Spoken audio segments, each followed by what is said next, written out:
नमस्कार बच्चों। अभी हमने पिछले वीडियो में शिव मंगल सिंह सुमन जी के भिक्षुक कविता के बारे में जाना था। आज हम सुभद्रा कुमारी चौहान जी की कविता मातृभूमि की ओर के विषय में जानेंगे। सुभद्रा कुमारी चौहान जी का जन्म 16 अगस्त सन 1904 को प्रयाग में हुआ था। इनकी कविताएं और कहानियां देशभक्ति की भावना से ओत-प्रोत रचनाएं हैं। इनकी कहानियों में इन्होंने गरीब और शोषित जनता के प्रति संवेदना दिखाई है। सहानुभूति की भावना भी इनकी कविताओं में झलकती है, इसलिए इनकी कविताएं हृदय पर गहरा प्रभाव डालती हैं। इनकी भाषा बहुत सरल और सुबोध है, यानी आसानी से पाठकों की समझ में आ जाती है।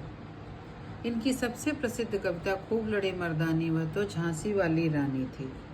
इसके अलावा इनके कहानी संग्रह बिखरे मोती एवं सीधे साधे चित्र जो कि अत्यधिक सराहनीय हैं। लेखन के अतिरिक्त ये मध्य प्रदेश की विधानसभा की सदस्या भी रही हैं, अर्थात इन्होंने राजनीतिक पद को भी सुशोभित किया।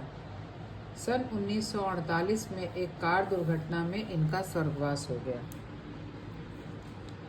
अब इनकी कविता मातृभूमि की ओर पढ़ते हैं। चलिए पहले पैराग्राफ से शुरू करते हैं। व्यथित है मेरा हृदय प्रदेश, चलूं उसको बहलाऊं आज, बताकर अपना सुख दुख से हृदय का भार हटाऊं आज। मातृभूमि के लिए बलिदान की इच्छा जिन व्यक्तियों के हृदय में होती है, वे सदैव अपनी रक्षा के बारे में सोचते रहते हैं। यही इस कविता में सुभद्रा कुमारी चौहान जी ने बताने की चेष्टा की है।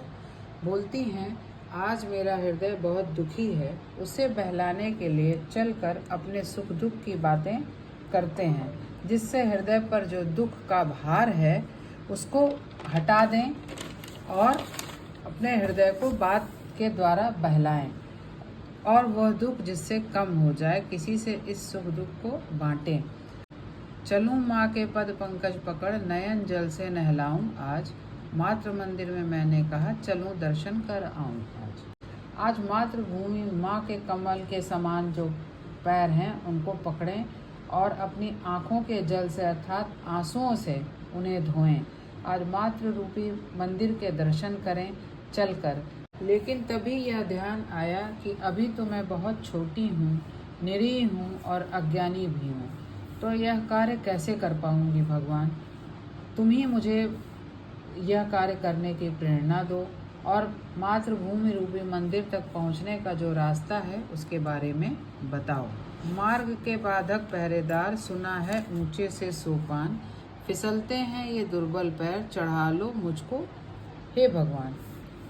किंतु उस मार्ग पर चलने में बहुत सी बाधाएं हैं। वहाँ तक जाने के लिए ऊंची ऊंची सीढ़ियाँ हैं जिन पर मेरे ये कमज़ोर और दुबले पतले पैर फिसल जाते हैं। यहाँ पर लेखिका का आशय यह है कि मातृभूमि तक पहुँचने के लिए रास्ते में बहुत सी रुकावटें और बाधाएं हैं।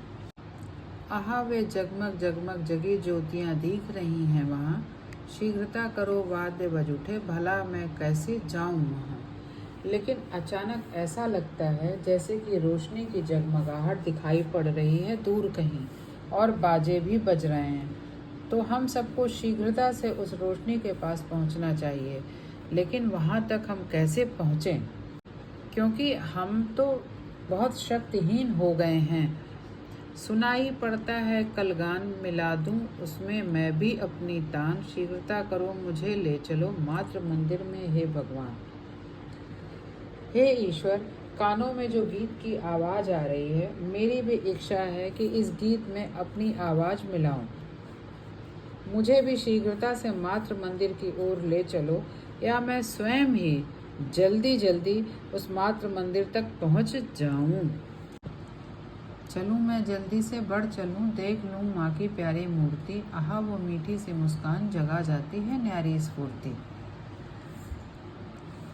लेखिका बोलती हैं, चलो मैं शीघ्रता से आगे जल्दी से बढ़ती हूँ, जिससे कि मातृभूमि की माँ की जो प्यारी मूर्ति है उसके दर्शन कर लूँ। उस मूर्ति की मीठी सी मुस्कान, मुस्कुराहट कितनी अच्छी और मन को मोहने वाली है। उसकी मुस्कुराहट से मन में एक स्फूर्ति सी जाग जाती है, मन प्रफुल्लित हो जाता है। उसे भी आती होगी याद, उसे हाँ आती होगी याद, नहीं तो रूठूंगी मैं आज, सुनाऊंगी उसको फरियाद। मातृभूमि है क्या वो जो मेरी माँ है, उसे भी मेरी याद आती होगी। हाँ, उसे अवश्य मेरी याद आती होगी, और अगर नहीं आती होगी तो आज मैं उससे नाराज़ हो जाऊंगी और उसको मैं अपनी फरियाद सुनाऊंगी। मैं अपनी शिकायतें उसको कहूँगी कि क्यों तुम्हें मेरी याद नहीं आती है। अब इसके आगे के स्टैंजा के बारे में पढ़ते हैं। कलेजा माँ का मैं संतान, करेगी दोषों पर अभिमान, मातृवेदी पर हुई पुकार, चढ़ा दो मुझको हे भगवान। चूँकि माँ का कलेजा है और मैं उसकी संतान हूँ, इसलिए माँ मेरे दोषों का ध्यान नहीं देगी और उन दोषों को भूल जाएगी। मातृभूमि की जो बलवेदी है उस पर पुकार आई है, इसलिए हे ईश्वर मुझको वहाँ पर चढ़ा दो, बलिदान होने दो। अब इसके आगे, सुनूंगी माता की आवाज़, रहूंगी मरने को तैयार, कभी भी उस वेदी पर देव न होने दूंगी अत्याचार।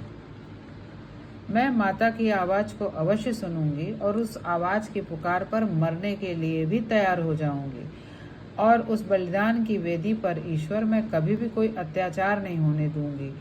इसका आशय यह है कि बलिदान की वेदी पर अपना बलिदान दूंगी और वो वेदी खाली नहीं जाएगी। न होने दूंगी अत्याचार, चलो मैं हो जाऊं बलिदान, मातृभूमि में हुई पुकार, चढ़ा दो मुझको हे भगवान। मैं अत्याचार नहीं होने दूंगी, इस पर मैं अपने आप को बलिदान कर दूंगी।